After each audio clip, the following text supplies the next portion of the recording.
ہم چاہے سنی ہیں، شیعہ ہیں یا کسی بھی فقہ سے تعلق رکھتے ہیں، کچھ شخصیات ہماری تاریخ میں جن کا قد اتنا بلند ہے کہ ہم سر اپنا اوپر اتنا اٹھا کر دیکھ بھی نہیں سکتے۔ آج میں ایک ایسی شخصیت کے بارے میں بات کرنا چاہ رہی ہوں، ان کی جواں مردی اور ہمت اور طاقت کہ یزید کا لشکر ان سے دہل جاتا تھا۔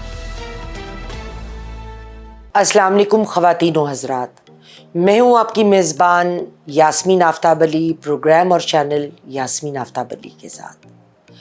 خواتین و حضرات، محرم کے اوائل دن ہیں، 4 تاریخ کو میں یہ پروگرام ریکارڈ کرا رہی ہوں، 4 محرم کو، اور اسی حوالے سے میں یہ پروگرام کر رہی ہوں۔ میں پہلے ایک بات واضح کر دوں، میں کوئی اسلامک اسکالر نہیں ہوں، لیکن ایک بنیادی تعلیم، بنیادی علم جو ہر مسلمان کو اپنے عقیدے کے بارے میں ہوتا ہے، مجھے اتنا ہی ہے، شاید اتنا سا تھوڑا زیادہ۔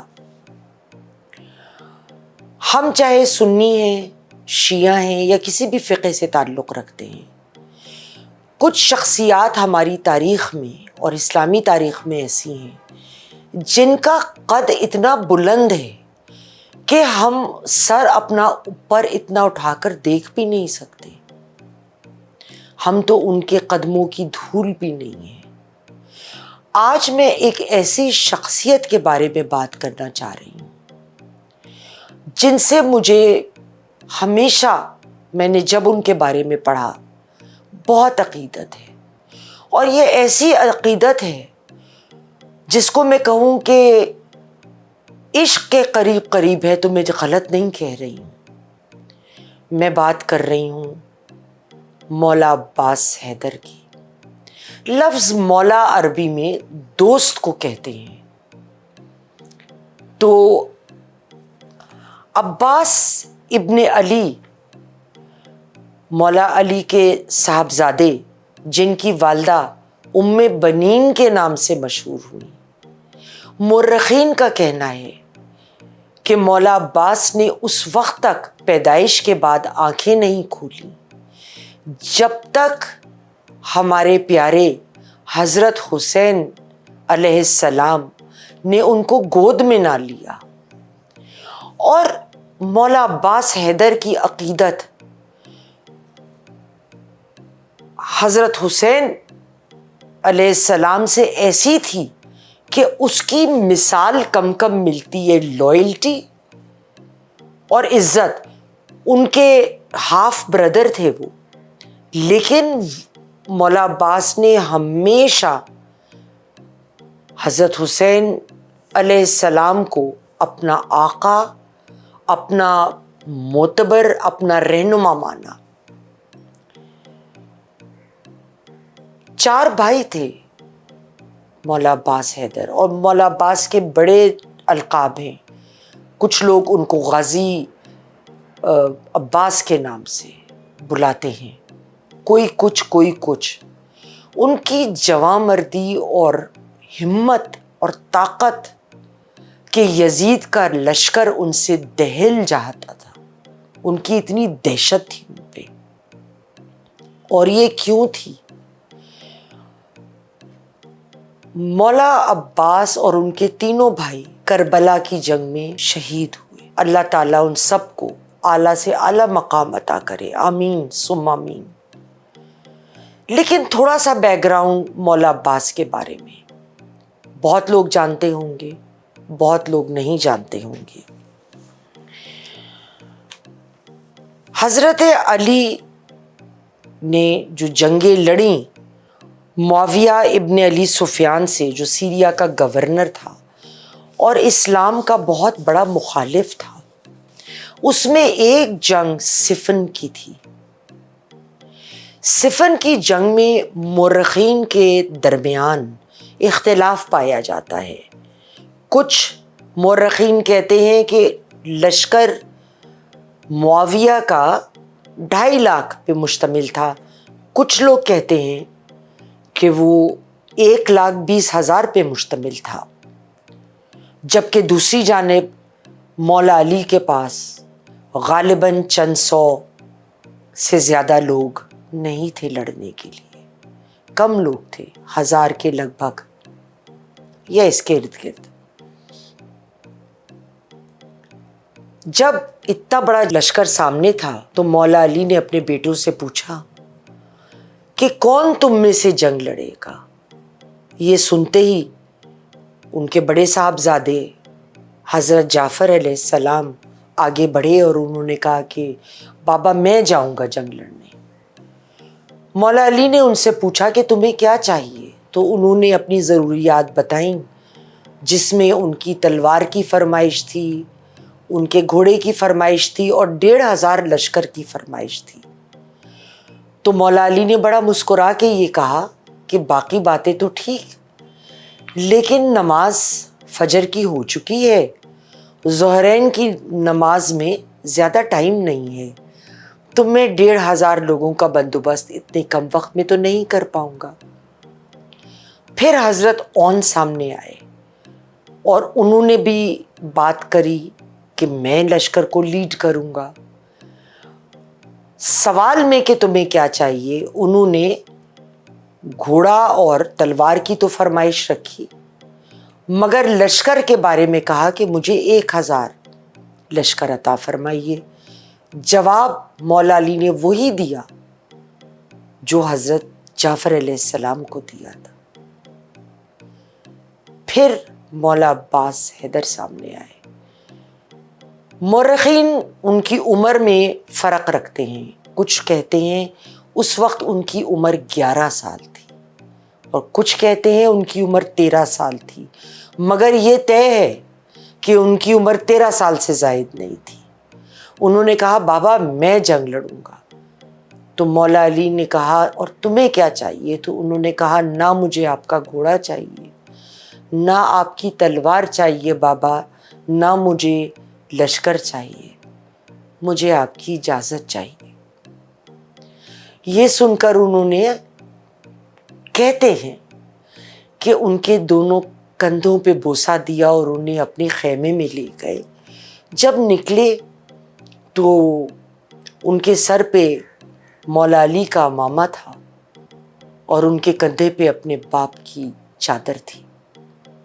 مولا عباس حیدر 2.5 لاکھ لشکر کے سامنے آتے ہیں۔ اچھا ادھر میں آپ کو ایک بات بتاؤں، کچھ مورخین کا کہنا ہے کہ ان کا کوئی تھوڑا بہت مکالمہ قریب سے ہوا، جو بہت بڑا جنگجو تھا معاویہ کے لشکر کا۔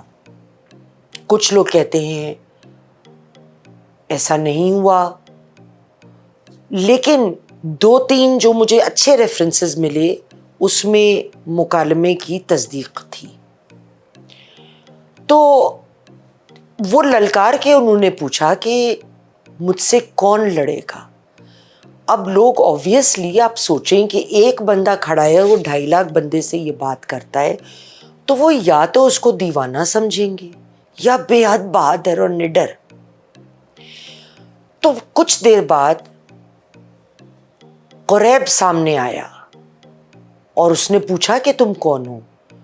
تو مولا عباس حیدر نے الٹا اس سے سوال کیا، کیونکہ پرانا طریقہ ہوتا تھا جب 1 to 1، جس کو انگریزی فلموں میں ہم کہتے ہیں نا ڈیوئل ہوتی تھی، تو ایک دوسرے کا تعارف وہ کراتے تھے اگر نہیں جانتے تھے۔ تو اس نے پوچھا کہ تم کون ہو؟ تو انہوں نے نام، تم کون ہو؟ تو قریب نے اپنا تعارف کرایا، اور قریب کے بارے میں کہا جاتا ہے، مورخین لکھتے ہیں کہ مائیں عرب کی قریب کا نام لے کے بچوں کو ڈراتی تھیں جب وہ سوتے نہیں تھے۔ اس کے بارے میں مشہور تھا کہ ایک دفعہ اس نے 15 منٹ میں 1000 لوگوں کا مخالف فوج سے ان کو موت کے گھاٹ اتار دیا تھا، اور لوگ کانپتے تھے اس کے نام سے۔ تو جب اس نے اپنا تعارف کرایا تو بالکل نہیں گھبرائے مولا عباس، اور مولا عباس کی شکل، قد کاٹ، بولنے کا طریقہ ہو بہو مولا علی جیسا تھا۔ اور آپ کو پتہ ہے عرب لوگ جب باہر نکلتے تھے مرد، تو ان کا جو عمامہ تھا، ٹربن ان کی، وہ اکراس دیئر فیس ہوتی تھی، تو ماتھا اور آنکھیں ہوتی تھی صرف جو شکل پہ نظر آتی تھی۔ تو جب قرب نے غور سے اس کی جانب دیکھا مولا عباس کے، تو وہ گھبرایا اس نے کہا کہ تم کون ہو؟ تو انہوں نے پھر بھی مولا عباس نے اپنا نام نہیں بتایا. انہوں نے کہا میرا نام ایک صحرائی عورت نے رکھا, میں ملکہ تغیر کی دعا ہوں. یہ سن کر خریب گھبرایا تھوڑا. اس نے کہا تم علی کے بیٹے ہو؟ مولا عباس نے کہا میں علی کا بیٹا ہوں. پے در پے وار کیے غریب نے اور اس کو بڑے نرمی سے ہٹایا مولا عباس نے. اس کے بعد جو پہلا وار تھا اس جنگ کا, پہلی جنگ کا پہلا وار, قریب کی گردن کٹ کے الگ جا پڑی اور لشکر الٹے پیر دوڑ نکلا کہ یہ کون ہے جس نے ہمارے سب سے بہادر آدمی کو پہلے ہی وار میں ڈھیر کر دیا. جب کربلا کا معاملہ آیا تو انہوں نے کئی دفعے حضرت حسین سے اجازت لی کہ مجھے جانے دیں. حضرت حسین علیہ السلام کو معلوم تھا کہ جب تک مولا عباس ہے اس وقت تک سب کا حوصلہ بنا رہے گا اور بچے اور عورتیں محفوظ رہیں گی. ایک ایک کر کے لوگ جاتے رہے, ان کی شہادت کی خبریں آتی رہیں. حضرت حسین علیہ السلام نے تیسرا دن تھا, عورتیں بچے پیاس سے بلک رہے تھے, رو رہے تھے, پانی نہیں تھا. حضرت حسین نے مولا عباس سے کہا کہ بچوں کے لیے پانی لاؤ, عورتوں کے لیے پانی لاؤ. مولا عباس نے مشکیزہ لیا اور گھوڑے کا رخ جو دریا تھا قریب یوفریٹس اس کی جانب موڑا. ادھر سے معاویہ کے لشکر کو, یزید کے لشکر کو مخبری ہو گئی کہ مولا عباس اکیلے ہیں اور پانی لینے جاتے ہیں. ان کے لشکر نے ان کو چاروں طرف سے گھیر لیا اور جس ہاتھ میں ان کا مشکیزہ تھا پہلے وہ ہاتھ ان کا شہید کیا. انہوں نے دوسرے ہاتھ سے مشکیزہ پکڑا, ان کا دوسرا ہاتھ شہید کیا. تاریخ کہتی ہے کہ انہوں نے منہ میں مشکیزہ دبایا تو ان کو بڑی بے رحمی سے شہید کیا گیا. پہلے مشکیزے میں تیر مارا کہ پانی زمین پہ بہنے لگا. اس سے پہلے کہ وہ مشکیزہ بھرتے, جب وہ پانی بھر رہے تھے ان کے ہاتھ میں پانی تھا, ان کو 3 دن کی پیاس تھی. انہوں نے اپنے نصف کو روکا اور پانی نہ پیا کیونکہ ان کا پیارا, ان کا آقا حضرت حسین پیاسا تھا 3 دن سے. وہ بچے, وہ عورتیں پیاسی تھیں, انہوں نے پانی نہیں پیا. جس جگہ وہ گرے اپنے گھوڑے سے اس جگہ آج عراق میں ان کا مزار ہے. جس پانی کے لیے وہ ترسے ان بچوں کے لیے لے جانے کے لیے, حضرت حسین علیہ السلام کے لیے, عورتوں کے لیے. آپ کو پتا ہے اس کے بعد دریا نے اپنا رخ بدل لیا اور دریا اب مولا عباس حیدر کے مزار کے گرد گھوم کے جاتا ہے. کہا جاتا ہے The Euphrates has come to عباس. میرے ایک دوست جن کو دنیا جانتی ہے, ان سے میں کچھ دن پہلے بات کر رہی تھی تو کہنے لگے میرے والد نے مجھے بتایا کہ مولا عباس حیدر کے مزار کے اوپر سے کوئی چڑیا نہیں اڑتی. اچھا, یہ بات میں نے بھی کہیں نہیں پڑھی اور سنی. تو میرے دوست کہنے لگے کہ جب میں عراق گیا اور مولا عباس حیدر کے مزار پہ حاضری دی, میں 2 گھنٹے بیٹھا رہا ٹائم دیکھ کر, اور یقین مانیے یاسمین کہ جب چڑیاں اڑتی تھیں تو وہ چکر لگا کے ادھر سے ادھر سے, ادھر سے ادھر سے, چاروں طرف سے گھوم کے جاتی تھی. مولانا عباس حیدر کی مزار کے اوپر سے نہیں اڑتی. کمال ہے, سبحان اللہ. آج تک کے لیے اتنا ہی. اگلے پروگرام تک کے لیے خدا حافظ.